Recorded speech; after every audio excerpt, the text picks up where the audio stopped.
الله السميع العليم من الشيطان الرجيم بسم الله الرحمن الرحيم إن الحمد لله الذي هدانا لهذا وما كنا لنهتدي لولا أن هدانا الله والصلاة والسلام على خاتم الأنبياء والمرسلين وعلى كل ملائكة المقربين وعلى عباد الله الصالحين برحمتك يا أرحم الراحمين وبعد اللهم رب اشرح لي صدري ويسر لي أمري واحلل عقدة من لساني يفقهوا قولي. Alhamdulillah Rabbil Alameen. Again, we thank Allah subhanahu wa ta'ala for making us Muslims. We thank Allah subhanahu wa ta'ala for this way of life, for this Islam. Had it not been for Allah's guidance, we can't guide ourselves into this way of life. It is the mercy of Allah that makes each and every one of us here Muslim. Islam is a gift from Allah subhanahu wa ta'ala. Islam is not something that you inherit. We have a lot of Muslims that actually born and raised in Islam, but they don't actualize what Islam is all about. Today, we live in the world that is telling us to do exactly what they want us to do. We live in the world that is bombarding the community with so many things that is not consistent with Islam.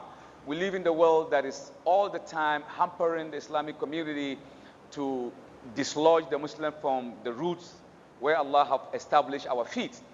Today, inshallah, in my talks, I'm going to diverge a little bit, and I'm going to be speaking on goodness or kindness to parents. BIRIL WALIDAINI IHSANA. This is something that we sometimes somehow relegate to the backdrop, but as time goes on, inshallah, we should be thinking about that. And as much as Allah in His wisdom, He make it possible, marriage. Marriage is so very important in our life, and the nucleus of a family comes from the man and the woman.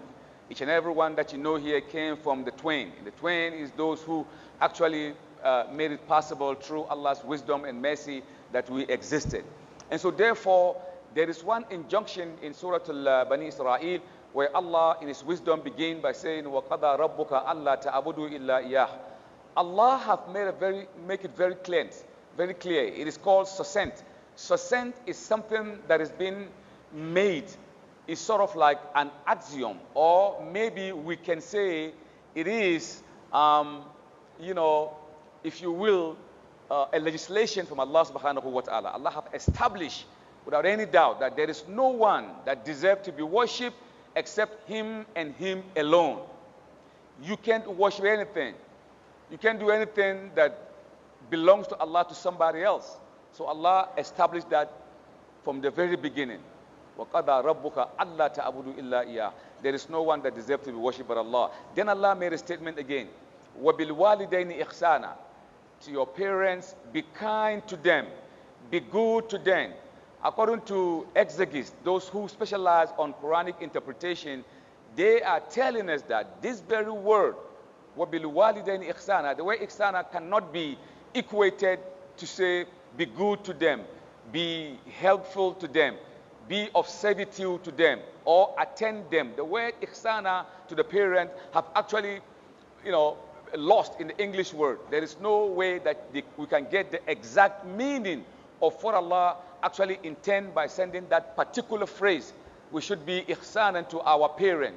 But loosely, we say be kind to our parent. Of course, we are kind to everybody else, but being kind to parent is something special, something that is so distinguished.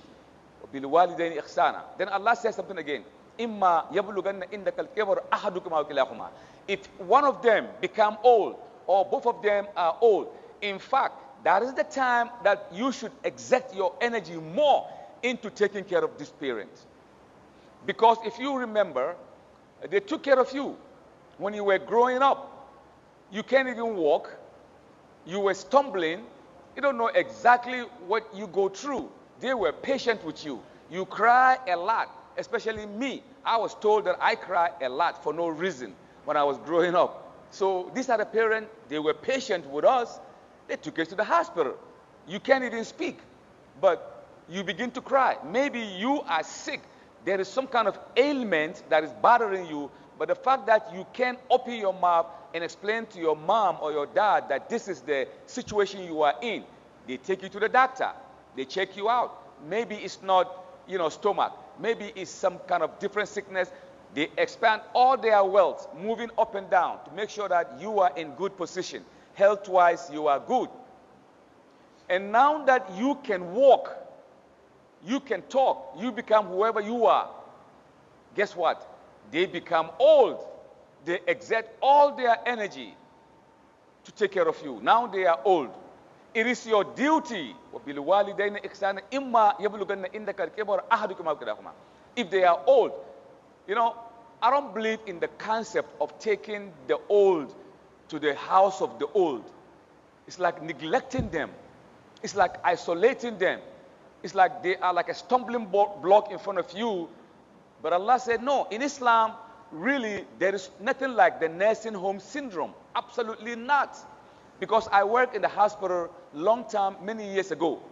The nurses, they don't feed the old people. They don't feed them very well. Because if they feed them, they're going to go to the bathroom. They're going to go to the toilet. And these nurses, they're not ready to take, to clean after them. So they give them bread and water. Right in my eye, I was watching this. Meanwhile, these old people who live in the old people's house, they have children, more especially in the western part of the world. It's very sad what is happening. The moment the mother or the father becomes old, they dump them in the nursing home. And they come once in a year. When it's time for, Mother's Day, they send flower. Mother, I love you. And they mail it. As a matter of fact, maybe they live in a different city. They call the city that their parent in the nursing home, and they send them flowers and a small note. Thank you, Mom. I love you. Inshallah, or I wish next year I'll come see you. And she is stuck in the nursing home. And the nurses and those who take care of them, they beat them up. They beat them. Sometime in the night, they need help. And the nurses are busy on the phone, or they don't have to attend them. If they see someone superior coming in, they rise up and pretend as if they're taking care of them. So Allah said, إِمَّا يَبْلُغَنَّ إِنْدَكَ الْكِبَرَ أَحَدُكُمْ أَوْ كِلَاهُمَا. It is your duty, if they become old, to take care of you. They took care of you. They did whatever they can to make sure your life is comfortable. إِمَّا يَبْلُغَنَّ إِنْدَكَ الْكِبَرَ أَحَدُكُمْ أَوْ كِلَاهُمَا. لَا تَقُلْ لَهُمَا أُفٍّ. Don't raise your voice. Don't say nothing to your parent, even though you are on the right. Allah has said, فَلَا تَقُلْ لَهُمَا أُفٍّ. That fa is a serious case. Ask the muhaddith or the Quranic interpretationists. They know very well that don't even try. Just be kind to them. Be nice to them. Because now they're old. There was a time that you were walking on 4 feet, your 2 hands and your legs.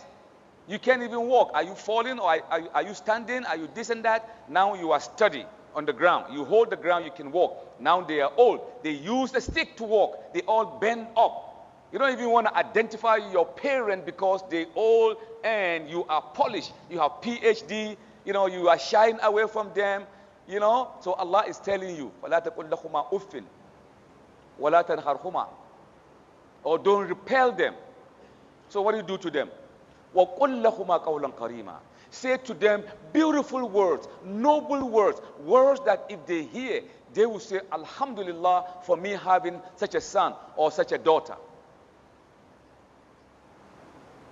Qawlan karima, beautiful words. We don't have, again, the, English word that can explain in details the qawlan karima. Then Allah says something again. وَاخْفِزْ لَهُمَا جَنَاحَ الذُّلِّ مِنَ الرَّحْمَةِ. If you go to your parents, lower your wings. These wings, these 2 things, they are so very dangerous. Because now you are a PhD, you are a professor, you are whatever you are. So if you come to your parents, وَاخْفِزْ لَهُمَا جَنَاحَ الذُّلِّ مِنَ الرَّحْمَةِ. Descend upon them, lowering yourself onto them. Lower your wings. That makes you to look pompous, Allah said, lower it. Just like, a lion. You watch National Geographic. You see the lion, brute strength, fangs, and teeth that can tear anything into pieces. Yet, the same teeth grab the young in mercy and relocate them. وَاخْفِزْ لَهُمَا جَنَاحَ الذُّلِّ مِنَ الرَّحْمَةِ. If you come to your parents, lower them, cover them with mercy. Let them feel that you, the son, that they, gave birth to.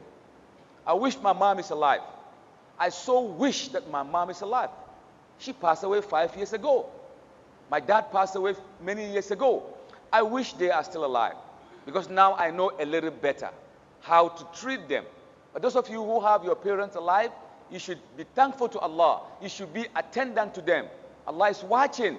Whatever they did to you, they did. Now it's your time to take care of you. So whatever they ask you, even if you don't have it, say to them beautiful words. قَوْلًا كَرِيمًا وَاحْفِظْ لَهُمَا جَنَاحَ الذُّلِّ مِنَ الرَّحْمَةِ. Now if you do all this thing, taking care of them, once you say, Mom, okay, inshallah, I'm going to be leaving and I'll come back again tomorrow or something. The moment you turn around like this, going, she look at you with a mercy eye. And she pray for you in her heart because of the way you exhibit kindness and mercy to them. The way you exhibit the mercy, they don't tell you, but wallahi, the dua that they make for you, as you turn around going, they look at you with a merciful eye, and they make that kind of dua in their heart. They don't have to say it. If they say it, fine. But in most cases, psychologists and psychiatrists, they say most of the time, they do it in their heart because of the way you exhibit, kindness and mercy, the way you handle them without calling them names, without insulting them. I understand some people scold to their mom. They tell them to shut up. In America, the same thing. My son, when he was growing up, his name is Jamil. Jamil Fulani, that was his name. I mean, that is his name, I'm sorry, he's still alive. So, what happened was that there was a time in America, summertime. That was the time that ice cream car used to go around in the neighborhood. The ice cream, din, din, din, din, din. It's making some noise, and the children love that sound. Once they hear the sound, they tell their mom or dad, Dad, can I get some ice cream? So everybody bring his children downstairs. I live in the 16th floor, so we took the elevator. We come all the way down. Everybody's buying, ice cream for their children. I bought one for Jamil. So he was about a year and a half old. So as we were going back upstairs, the basement or the first floor of the building is so shiny, very, very shiny. And I met one of my friends, and I ain't seen him for quite a long time. So we begin to talk, and Jamil is drinking, taking his ice cream. He's having a good time, and children, the ice cream begin to melt, and it kept dripping and dripping, and it fell on the ground, and somehow he stepped on it, and he fell. So when he fell, I turned around to grab him. A lady was standing in the corner. When she saw that, she looked at me like, "What's wrong with you? You make your son fall." So I went upstairs. Within 10 minutes, I heard knocking at my door. Bam, bam, bam. Who is this? I said, who is that knocking at my door like that? Open the door, open the door. This is Bureau of Child Welfare. Open the door. The woman called them and told them that I have neglected my children and that he's fallen. They came and, where's the child? Where's the child? They grabbed him, they check his back, check everything. They took him away from me. For 2 weeks, I was struggling to get my son back. Negligent. Just because he fell, innocently, he slipped and fell. Ice cream, smooth. But they gave me charges. They charged me 15 counts. 15 different counts of charges for neglecting him to fall. I didn't attend him. And in the United States, just so you know, if you have your children born in America, they are your children, yes, but they belong to the United States government. Until they reach the age of 18, then they can descend. They can think on their own if they want to stay home or they want to go out. They want to stay home or they want to go out. So 2 weeks, I have to get a special, not a lawyer, but public helper or something. And he helped me. I pay him a little money, and I have to prove that I am an able father, which I did. I wrote a petition, this and that. That was a mistake, this and that. And finally, he came home. This is it. We did all this thing.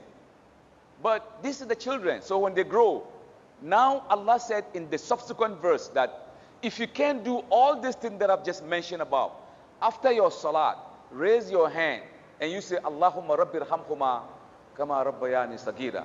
That is the best you can do. If you can't do all what we just mentioned, if you finish your salat, raise your hand. Oh Allah, have mercy on my parents, the way they had mercy on me when I was growing up. Which mercy they had on you? Do you remember when you were in the womb of your mother? You can't remember. Do you remember when the sperm entered into the womb, get up to the fallopian tube, attached to the tendon? Do you remember when you became a blood in the womb of your mother? Do you remember when you became a cell? Do you remember when you were growing up in the womb of your mother? You were in. You can't remember. Where do you go your toilet? In the womb of your mother. That's where you go to your toilet. Where do you pee? In the womb of your mother. Whatever she eats, you steal the food in her womb for you to be nourished. And we the men, if our wife said, please, when you go outside, can you bring me and you begin to say, that's your son or your daughter in the womb. She needed it. They eat a lot. They need to eat good food, food that will sustain you. But once she eat, you eat the food. And if she go outside, big stomach, people look at her with scorn. They laugh at her just because of Ibrahim, Muhammad, Isa, Muhammad Awal in the womb of your mother. She throw a spit down the street, they get away from her like some kind of a disease because of you in the womb of your mother. So we can remember all these things. Somebody came to Muhammad sallallahu alaihi wasallam, say, Ya Rasulullah, after worshiping Allah the way I'm supposed to do, I've done all that, who else should I exhibit my, attention to? The messenger, without hesitation, he said, your mother. Then he asked again, you know the story, who else after your mother? He said again, your mother. Again, the questioner asked again. And the Rasul said, your mother, 3 times. The 4th time he said, your father. Man, we got a big problem. We, us, the men. Because if we have to mathematically digress this answer of the Rasul, that means the women or the female have 75% and we have 25% because of what they go through. The messenger say, your mother, your mother, your mother, before he say, your father. A young man in Medina, there was this Ghazwat al-Tabut, I'm sure, or Yamama. They're going for an expedition. So this young man, about 14 years old, he wants to go and fight to establish Allah's deen on earth. So he said to the Messenger of Islam, Ya Rasulullah, I want to go and fight for the cause of Islam also. So the Messenger looked at him and he said, okay. He asked for the guy to be given armor, to be given sword. The young guy was so happy. He's going to fight for Allah.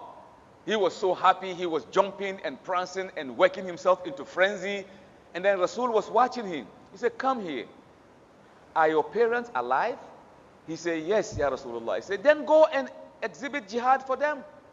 Easy Jannah. You have your mother alive and you're going to fight for the cause of Allah. Jihad fi sabilillah is better to go and do jihad in your house. Since your mother and your father are alive, exhibit servitude to them. That is the best and easy jihad for you to enter Jannah. Well, the messenger said that. And if you look carefully, you could know clearly that it makes a lot of sense. Because sometimes your mom dressed up. She's going to some kind of a gathering, a social gathering, and you pee in her back. Or you go to the toilet. Now she have to go and clean. She's angry, but what's she going to do? She have to clean you up. She was merciful to you. Now when she's pregnant, it's time for her to bring the baby down. She has reached the time. It's 9 months. The baby is coming. What did Allah do?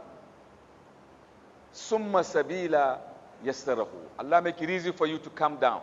You see, at the base of the uterus of a female, there is some cervical that is interconnected, holding the womb just so it didn't fall. She could run and do whatever she want to do, but you're not going to fall. You are protected in the womb of your mother. But when it's time for you to come, Allah make it easy for you to come out without any hindrance. Or when it's time for you to come out, there are so many options, dangerous options. Either the doctor might say to your parent, look, Mr. Muhammad or Ibrahim in the womb, he's too big that you can't have the baby in a natural way. We need a blade or razor or knife to cut the womb of your mother for you to come out. And it is traumatizing because either you die through that surgery or through that knife cutting. Put your mom on the table and break her into 2 for you and me to come out. During that course, either she die and leave you alive, which is traumatizing, or you die and leave her alive. That is double traumatizing. Or both of you die in that course. That is triple traumatizing. So either way, it is very dangerous. You don't see all these things. What you see when you're growing up is that when you want to go outside and play. So when you came out from the womb of your mother, what happened? Allah did not leave you alone. Allah suspended 2 reservoirs on the chest of your mother for your own pleasure, for our pleasure. The milk is ready for you, and each and every nipple is carved up to fit the mouth of the baby. So when you begin, you just swing around your mouth, the little mouth that you got, and you grab the nipple and you begin to enjoy yourself. The reservoir is for you. It doesn't come so much so that you have to, overwhelm you, or it doesn't come too small for you to exert more energy to draw it. It comes perfectly according to the type or the measurement of your mouth and the base of the nipple. It is fixed, protected. It contains antibodies to protect you from sickness and measles. It contains, vitamin C, vitamin D. It contains so many nutrients that you need. After 6 months, it changes again because now you are growing. Naturally, it changes to fit your age. If you are 6 months, it comes with different kind of milk. Relatively, we think it's just milk. No, it has different. As you grow, Allah changes it for you. The woman is patient for you. How do you come out from your mother's womb? Naked. No clothes on. You are a fukara, needy. You need help. Naked. With blood and mire and umbilical cord twisted, she grabbed you to her chest. She wished that Allah would take some of her days to add upon you. That is the mom. You have nothing in you don't have no bank card, no Jai's bank card, no MasterCard, no Visa. You were stark naked, butts out. That's you. You become a dullard. Dullard means someone that have nothing in his head. You can't think, you can't rationalize, you can't process anything. You are on the care of your mother. At that time, Allah exhibits some kind of special love in her heart over you. It's a different kind of love when you are growing up. When you get to certain end, the same love, but when you are a baby, helpless, that special love that Allah instilled in the parent, more especially the mother, is beyond our quantification. We can't even quantify it. That is the lot of our women. They've passed through. So I always loved my dad, man, when I was growing up. Because when he comes home, he has some plastic bag. It contains some pineapples, some fruits. He gave it to me. But mom, I want to go out and play. She said, no, sit down. Do your homework. Man, do my homework. I want to go and play with my friend. He said, no, come back here. If you go out, this and that. You get angry at your mom. But once your dad comes, he give you something. And you say, man, dad is cool, man. It's very cool. Mom doesn't want me to go and do this or that. But dad, man, dad is okay. Why? Because you cannot think of the situation you pass through from sperm all the way to the 9-month term. You can see that. What you see is what your daddy brought. Dad are good. They are the head of the house. They have to go out and sweat to pay your school fees and everything. The same thing. But when it comes to your mother, it's a special game. The game is out. The game is out completely. So the African Americans in America all the time, man, when I get money, I'm going to buy my mom a house. I'm going to buy her a motor car. They say the father too. If they say mother, 10 times, they say I'm going to buy a car for my mom, but I'm going to have to buy it to my mom first. Then I buy it to my dad. I'm going to give my mom some money to go on vacation. I'm going to do this and that. That is the woman, because they kind of exhibit that kind of, because mostly the African American, they always stay with only their mom in the house. Most of the time, the dad just leave. After the baby is born, few years, maybe he's just gone.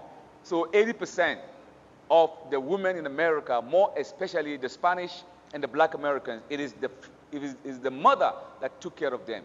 Most of them don't know their dad. A whole lot of them. Most of them in the United States. They don't know their dad. The mom is the one that is the knife and the butter and everything. So our mothers, we should be taking good care of them. Exhibit more love now to them. And if they are alive, it is a mercy from you. Allah have given you free passage. If they are alive, we should do that. You don't have to scroll to your mom. Even if she is wrong, she is still right. Maybe you say, my mom didn't take care of me, this and that, so I'm not going to do this and that. No, it is not for you to judge between yourself and your mom and your father. You can't judge. You leave it to Allah. Allah is the one. وَوَصَيْنَا الْإِنسَانِ بِوَالِدَيْهِ حَمَلَتْهُ أُمُّهُ وَهَنًا عَلَى وَهَنًا Allahu Akbar. وَفِصَالُهُ فِي آمَيْنِ أَنِ اشْكُرْ لِي وَلِوَالِدَيْكَ Allah said. Allah is giving us a lesson. He said, I'm giving you a lesson. You know, حَمَلَتْهُ أُمُّهُ وَهَنًا عَلَى وَهَنًا They took care of you in pain upon pain. Then after 2 years, you become weaned. You are weaned out from, taking, the milk from your mom. You become weaned. Then Allah said, give thanks to me first and then to your parent. Because eventually I'm going to bring you all in front of me and I'm going to decide your case between you and your parent. How would you fare in the court of Allah and she begin to complain about you? He did this, he did that, he do this, he did that. He looked at me with scorn. He went to a gated house with his wife, with his children. They eating kazan yahuza every day. But me, once in a while, they come to the village, and when they come to the village, he brings me his wife's old clothes. Mom, you could just wear this one, you are old and this and that. So he brought his wife's, used clothes to the mom. Meanwhile, you buy your wife, where do you go and buy? Dubai. You go to Dubai. You eat naman kaji, the shauran, so you enjoy yourself leaving the mother in the village. And once in a while, you just go there. And when you go there, wallahi, I'm so busy, we are having meeting, kaza, and all this kind of stuff. You give all this reason why you didn't show up. Well, she didn't took a break when you were growing up. She didn't took a break. She said, you know what, I'm going to leave you in the house. I'm taking a break. I'm going for a meeting. She will find a way to take care of you. That is our parent. Very, very, very indispensable. Very indispensable, our parent. And most of the time, I always tell the men, tell us that we should change our attitude a little bit, especially to the women, because they are weak. And Allah have established you as the head of the house. They are so very weak. Whatever you say, they say yes. Whatever you say, even if it's wrong, they are scared of you. Maybe you have a quick temper. She don't want to hear talak, talak, talak. So even if she is right, she have to be quiet. It shouldn't be like that. We know very well how the Messenger Muhammad sallallahu alaihi wasallam lived with his parents. With his wife. I don't have to tell you. Tafsir been done on that many, many, many times. We know how he lived with his wives. He even go to the kitchen, and he called them with a beautiful, sweet, lovely name, just to make them feel comfortable. Wallahi, women, they don't need heaven and earth. Whatever they are doing today, it is as a result of us. How we treat them is what is making them to act the way they act. If you say 1, they say 10 now. You say 10, they say 20. You say 20, they say 40. And you're trying to push it down upon them. They are women, we understand, but at the same time, we have to exhibit some kind of kindness when we are dealing with them. After all, they bear your children and they have your last name. They bear your children for you. And sometimes when you divorce, you take away the children. Don't you think it's traumatizing? It is traumatizing. And you even refuse to let her see the children that she bowed down and give birth to. We have to be nice to them a little bit, inshallah, and our life will be beautiful.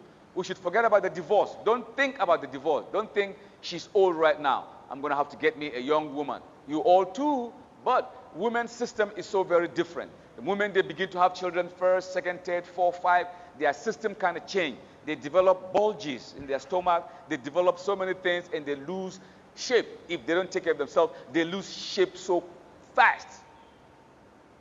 And who's going to take care of your children? You need the father and the mother to be in the house to take care of the children. We hardly do that. All we do is to go and get another wife. And if you bring your children with you, take them away from their mother, be in the house for you, now you have a new wife. Do you think the wife is going to take care of the children, your children, the way their mother would take care of them? But if you are in the house, it's different. She'll be smiling to them and playing with them. But the moment you go outside to work, it's a different story. I'm not saying put a camera, CCTV camera. I didn't say that. Don't go put in CCTV camera to capture what happened after you leave the house. But logic and everything shows that. And that is why it's difficult in Islam to be divorced. You need the parent. You need all of them. So Allah said, وَمِنْ آيَاتِهِ أَنْ خَلَقَ لَكُم مِّنْ أَنفُسِكُمْ أَزْوَاجًا تَسْكُنُوا إِلَيْهَا وَجَعَلَ بَيْنَكُم مَّوَدَّةً وَرَحْمَةً. Then Allah said, إِنَّ فِي ذَلِكَ لَآيَاتٍ لِقَوْمٍ what? يَتَفَكَّرُونَ. And among the sign of Allah is that He created you twain, male and female. Then He established love in your system. At the end, Allah said, Rahama, mercy. وَجَعَلَ بَيْنَكُم مَّوَدَّةً. Mawadda came first. Rahama. Rahama comes to the end. Because if you meet a woman that eventually you're going to get married to, do you say, oh, mashallah, I have mercy for you? You don't say that. Rahama. You don't use the word rahama. If you meet her, you love her. So you exhibit what? Love. That's why it came first. Mawadda. Wa rahama. Wa. It comes later. Wa rahama. The rahama came last because Allah doesn't want you to let her go. That is how Allah created her. She has changed. They changed so fast. At that time, you have to exhibit mercy, kindness, and think about the goodness that she's been doing to you. Think about she's the one that brought forth your children. Then you establish rahama. And Islam have given you the opportunity to marry 1, 2, 3, 4. If you can do justice. Not just for the sake of marrying 2, 3 children all over the street. You know, they can get better education. They can get good welfare. They don't have good nourishment. They don't have no nothing. You see them walking down the street. Don't you think it's easy? In the day of Qiyamah, Allah is going to look into all these things because they are trust for you. They are trust for you. Some people say, well, the messenger said we should have as much children as we can so that in the day of Qiyamah, he will be proud with us. You think the messenger will be proud with children that are uncultured, children that are, they are, detriment to the society, children that doesn't follow the laws of Allah subhanahu wa ta'ala because you were not there to teach them. Not quantity, quality. The messenger was speaking about quality. He will be proud with us. Quality. That's exactly what Allah wants us to do. So it is your duty, it is my duty. And let me give you one hint. I have tried that before.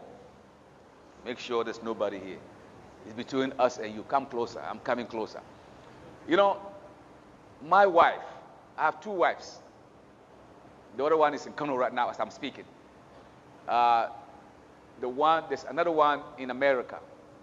She's Fulani also, and this one in Nigeria is Hausa. But she went there very young also, the one in the United States. She's Fulani also, but somehow we happened to get married. And I married this one too. So when I was in the States, a friend of mine told me, Sheikh, you sheikhs or imams or scholars, you don't go with the trend. I said, what do you mean? You have to buy certain clothes for your wife, certain clothes. So they took me somewhere. It's called Victoria's Secret. It's called Victoria's Secret. You know Victoria's Secret. Some of you know. It is a place where they sell, It's a place where they sell women clothing. So I went to the shop and I saw some clothing. It looks like tumma. I said, how do you put this on?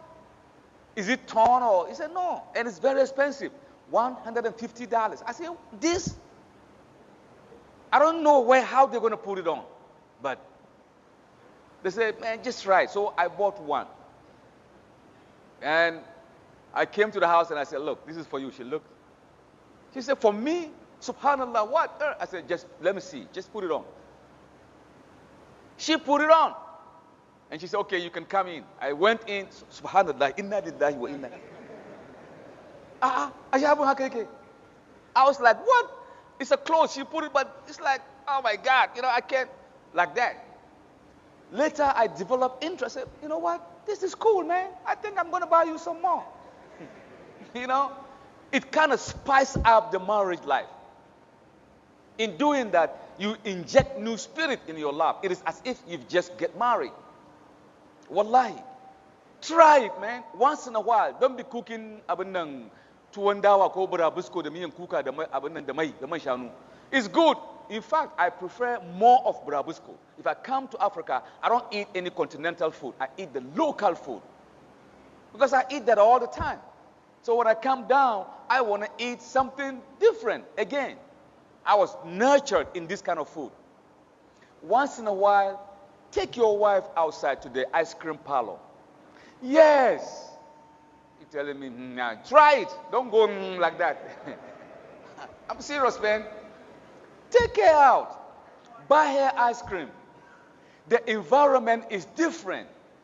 The seats, the low sound, and the atmosphere is so nice. She's always used to the kitchen. The children crying. Hayaki all over the place. Give her a little change. Put some more soul in your marriage. And believe me, if you do that, or you go to Abuja, me and Gwani, we all the time, I like to go to Jabi, that river area, Jabi Lake. You go to we went last week. And I just want to be me again. Sometimes you have to refresh yourself. Sometimes you have to look different. Excuse me.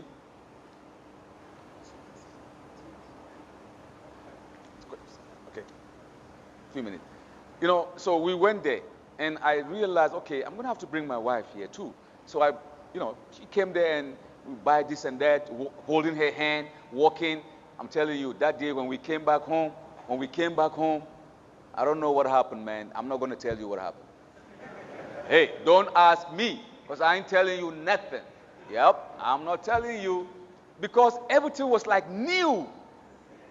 I could see from her face difference. I'm telling you, Sheikh, I could see difference in her face. She loved it. And I was like, okay, so wow, I'm going to start doing this, even though I don't have too much time. But whatever time I can get, I'm going to use that to take my family out. The children and the mother, let them go outside. And once in a while, when you're coming back home from work, what you're going to do? Go to the guy that sells chocolates, the chocolatier. I don't know, in the state, if you buy chocolate, you can let them stamp your wife's name, whatever you want to write, anyhow you want to write, in Arabic, in English, in Chinese, whatever you want. So once you buy, I don't know if they have it here.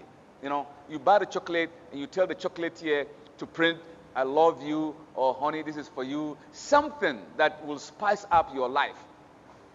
So I did that and I brought it home. I said, close your eye. She closed her eye.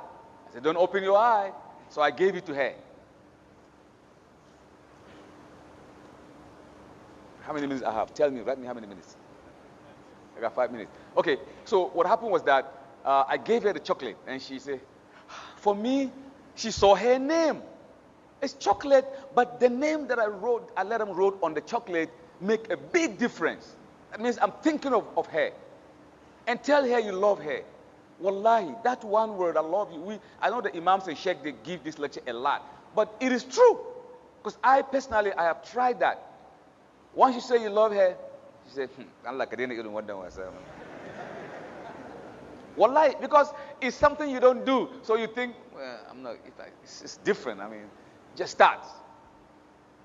Again, if she have anything bad in her mind, it's going to wash it out. And if you say you love her all the time, even if president comes and tell her you look beautiful, she won't take it something as a compliment because you say to her all the time. These are little things that we do. I understand. I don't know. The sheikh was telling me that the Rasul used to call his wife Aish. He kind of funkitize it, make it look more, more smooth, So we have to do that a lot. Women are very precious. Allah created them with the uppermost part of the rib, the one on top. It is it has bent more than the lower one. And if you leave it like that without controlling it, it's going to bend and bend, and it's going to keep bending. And if you try to bend it by force, you're going to break it. So they are like cats. They don't need heaven and earth. We make them to need heaven and earth. We are the one that caused the problem that they're giving us. They're like cats. You know, you play with them, you do this and that. That's it. This is a women issue. So I'm going to leave it at that. My time is up. And I believe I have some few questions here that I'm going to be answering. And so, inshallah, I'm going to stop here and I'm going to start answering the questions because the time is up. Okay, the question I was asking, what is the stand of cryptocurrency in Islam?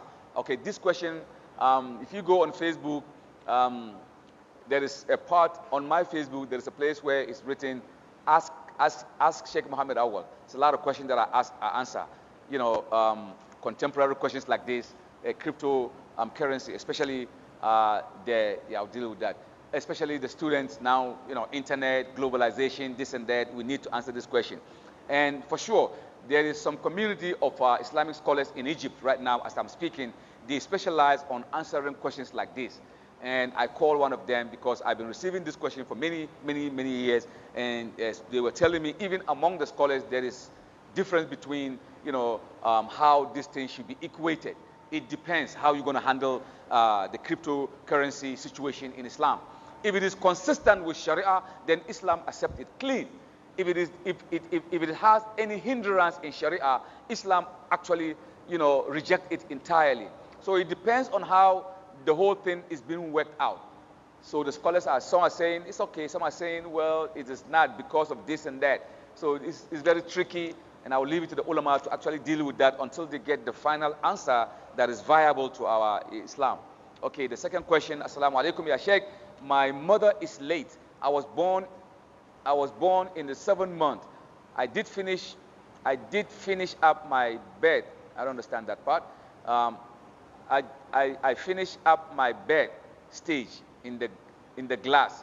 So my mom's sister took care of me and breastfed me. She is as equal as my mother. That is the first question. Huh? Is she as equal as your mother? Okay, let me answer that one. Of course, she is equal as your mother. You should be thankful that it is not any woman that they brought to breastfeed you. It is your mother's sister. Because in Islam, there is nothing like if my mother died, okay, I'm free. I don't have to take care of nobody's mother. No, the next in stage, your mother's sisters, they come in from your father's side. Because that's where the blood is. They step forward. You have to exhibit the same thing you do to your mother. If they are not there, your father's side, your aunt, they step forward to be the state of your mother. So you can't run away. They're always there. So yes, she is as if she's your mother. You have to do, even your mother's friends. The Rasul sallallahu alaihi wasallam, if you see the friend of Hadith al-Kubra, he get up. He took his mantle and spread and let him walk on. Because it is as if he's treating Khadija, his wife.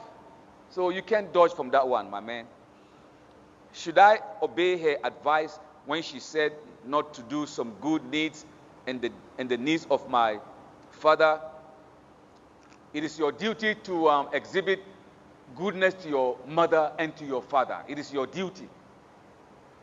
وَإِنْ جَاهَدَاكَ عَلَىٰ أَنْ يُشْرِكَ بِهِ مَا لَيْسَ لَكَ بِهِ عِلْمٍ فَلَا تُطِعْهُمَا أَمَّا وَصَاحِبُهُمَا فِي الدُّنْيَا مَعْرُوفًا.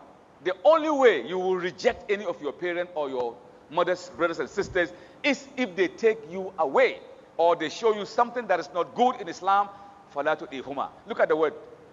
Kada ka yi da'a akan wannan ba a ce kada ka zage ta ba kada ka a'a. The word used is even merciful. فَلَا تُطِعْهُمَا. Don't accept that. Other than that, you have to give the need of your father. Even if your father didn't take care of you when he was growing up, leave it to Allah. Allah said, I will deal with that. He brought you in this dunya. So you deal with them in your capacity, you know. Okay, let me take care of this one. Assalamu alaikum, Sheikh, and welcome to Maiduguri. Alhamdulillah, we are all happy to see somebody like you for the first time. Okay, that means you see me in the glass all the time. Please, Sheikh, can you briefly introduce yourself? Okay, he wants to know who is Muhammad Awal. First of all, my grandfather from Bauchi State, he sell goro, and fata, leather, in Bauchi. So, back in the days. So they traveled. He went to Lagos. He went to Benin. Business. That's my grandfather. So eventually he ended up in Ghana, in a place called Cape Coast. That is the first capital of Ghana. So my grandfather, eventually, the business was good somehow. So he established there. And he was the first Sarkin Fulani in Cape Coast, the first capital of Ghana. Our house is called Gida Musa Makama, because in Bauchi State, my father came from the Makama. Makama is a chieftain, it's the part of chieftaincy you know very well. So he came from the Makama of Abandon Bauchi. But he settled in Kano. So he lived there for quite a long time. And so after we were born in Ghana, when we was young, they brought us back because our grandfather doesn't want us to lose our identity. So we came back. So I lived in Kano at that time, in Kazauri and Kano, the same. There's no Jigawa at that time. So I went to Kazauri Secondary School. From there, when I'm finished, I went to Kadawa College of Agriculture in Kano State. I did 2 years there. When I'm done, I worked in Hadeja Jama'ari River Basin Authority. I worked in Gezawa. I worked in Maiduguri. I worked in Gumel and Hadeja, some place called Agubu. I was the extension worker there. And then they said, okay, we should go back to school. So they took us back to Kaduna Polytechnic, where I did my degree. And when I'm done, I came back to Samaru. I did agric mechanization for 1 year. And then I was working with Ministry of Land and Survey. And then I worked there for quite a long time. There is a place in Kano called Hausawa Kotes. Wallahi, I was the one that sold Hausawa Kotes. If I knew that Hausawa would be like this, I would get me a chunk of land. Wallahi, we were virtually giving this land for free. I would have get one so that I will establish the Zaitun Dawa Institute there. So I sold most of the land over there. So that is briefly. And then I went to Germany. We had a scholarship. I went to Germany to study. At that time, Gida Murtala Kano. If they see any young man passing, makaranta ne zo Bulgaria ne ko Ingila ko free. They just trying to catch you to go to school by force. By force. Subhanallah. It's not so today. So they took us, we went to Germany. From Germany, I studied language. I speak German fluently because I studied the language before I go to my course. But during the course of my language, I quit. And then, I came back and I somehow went to the United States. I went to school in the United States. I went to University of Washington. I did philosophy and public speaking, which we call the Toastmaster. And then again, I end up in South Africa. I studied comparative religion for many, many months with Sheikh Ahmed Didat when I came back. So my life is just like that, So that's briefly, that's what happened. Okay, this one, inshallah, I'm going to have, Assalamu alaikum, Sheikh. Please give me an advice as a student of knowledge in our pursuit to seek for beneficial Islamic knowledge. The good news is that in Maiduguri, when I was growing up, if they mention Maiduguri, it's synonymous with knowledge. I know when I was growing up, Maiduguri is always synonymous with knowledge. It's synonymous with ulama. Look at the history of Nigeria, more especially in Maiduguri. Google it and it will tell you all the facts of Maiduguri. So it is your duty, my brother who wrote this thing, to pursue Islamic knowledge. It's also good to pursue secular knowledge. But make sure if you want to do comparative religion, make sure you have ground in Islamic knowledge first. Once you grab that, you could seek other avenues. And inshallah, Allah will make it easy for you. That's how I study. But most of my studies come from the United States. Here, I finished Makarantan Allah, so that's what I did. Qur'ani, mun sauke shi kenan. But most of my Islamic studies, I did that in America. So don't think America, there's no school. It's a lot of, man, it's unbelievable. So I wish you all the best. Just read and read more. Once you finish reading, start to read again. Once you finish that, start all over again. There is no limit to reading and researching, inshallah. And you get to wherever you want to get. There is one question here. It says, Assalamu alaikum, do you have any online programs that train people to become like Ahmed Didat, Zakir Naik? Man, what kind of question is that? Who wrote this thing? Let me read it again. There is something that I need to get a little angry. I'm not angry, but I'm angry. He said, do you have any online program that train people to become like Ahmed Didat and Zakir Naik? How about me? Don't you want to become like me? Man, I'm here. MashaAllah. Okay, we have a school in Seattle, Washington. Zaitun Dawa Institute, where we've trained close to 30,000 people, men and women, all over the United States, making da'wah like I'm doing right now. So when I'm in the state, I rest. My students, they do most of the job. I only take the credit from them. That's right. And so here in Nigeria, we're trying so very, very well to establish the online. Why I didn't establish online with my Zaitun Dawa using the United States thing is because of the last president that came. He gave us a lot of problems. They nearly closed our institution because they're trying to frame us that we are not legitimate. In fact, we belong to something, some kind of a shadow group. They're trying to spoil us. But that was the president. He's gone. And today we are working so very hard. Boni is our technical man. Inshallah, pretty soon we will establish online da'wah training school methodology. And I'm also thinking to establish one here, physical one in Maiduguri. So we have Maiduguri, Kano, and Abuja. We are thinking of doing that. So I'm speaking with the stakeholders, inshallah, when that becomes good, because this is the hub of knowledge. Why not try here again? So we will do that pretty soon, and we will let you know. Have you ever met Dr. Zakir Naik? And also, why are your lectures not put on Peace TV? Why my lectures are not on Peace TV, I don't want to share that information because it's very painful. There was a time I was in Canada, Toronto. I was called upon to do some program. I went, I spent about 8 days. I did a program not knowing that the crew of Peace TV were there. So they came and saw my program. They were like, subhanallah. They enjoyed the program, and so after the program, they called me, we want you to record 3 segments for us, 15 minutes, and we're going to eventually put it on Peace TV. I said, inshallah. So they record, clean, recording. They gave me a topic. I treated that topic.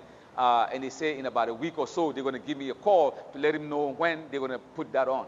A week passed, 2 weeks, 1 month. I called them. They say, Sheikh, they gave me the reason. I said, it's okay. There's no problem. I don't want to tell you the reason because I don't want to bring division amongst, people. So I realized, okay, then I have to establish my own. If I'm not going to get here and there, I have to establish my own. We could do it. We can do it. And so we're going to do it, inshallah.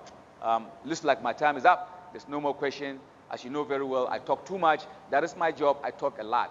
And if you allow me, I'm going to be talking till the kingdom come. But somehow I have to stop here. هذا بالله التوفيق والسلام عليكم ورحمة الله تعالى وبركاته.